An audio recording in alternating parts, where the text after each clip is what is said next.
Pahalgam false flag واقعے کی F I are نے مودی حکومت کا جھوٹ بے نقاب کر دیا۔ 2:20 پر مبینہ حملہ ختم ہوا اور صرف 10 منٹ کے بعد 6 کلومیٹر دور تھانے میں مقدمہ درج کر لیا گیا۔ پہلے سے طے شدہ منصوبے کے تحت نامعلوم سرحد پار دہشت گرد بھی نامزد کر دیے گئے۔ ایف آئی آر میں اندھا دھند فائرنگ کا دعویٰ کیا گیا۔ مودی سرکار ٹارگٹ کلنگ کا راگ الاپتی رہی۔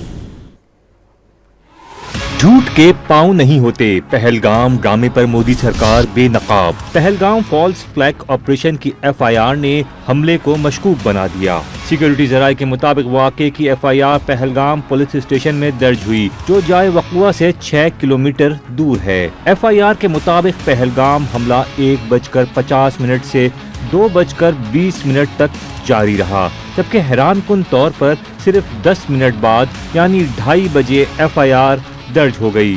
10 منٹ کے اندر ایف آئی آر کا اندراج صاف ظاہر کرتا ہے کہ ساری منصوبہ بندی پہلے ہی ہو چکی تھی۔ مودی سرکار کا پہلگام پر ڈرامہ صرف یہیں تک محدود نہیں رہا، بلکہ ایف آئی آر میں پلاننگ کے عین مطابق نامعلوم سرحد پار دہشت گرد نامزد بھی ہو جاتے ہیں۔ پہلگام واقعے کے مقدمے میں یہ بھی کہا گیا کہ مبینہ دہشت گردوں کی طرف سے اندھا دھند فائرنگ کی گئی، جبکہ بھارتی حکومت اور میڈیا ٹارگٹڈ کلنگ کا جھوٹا راگ الاپتا رہا۔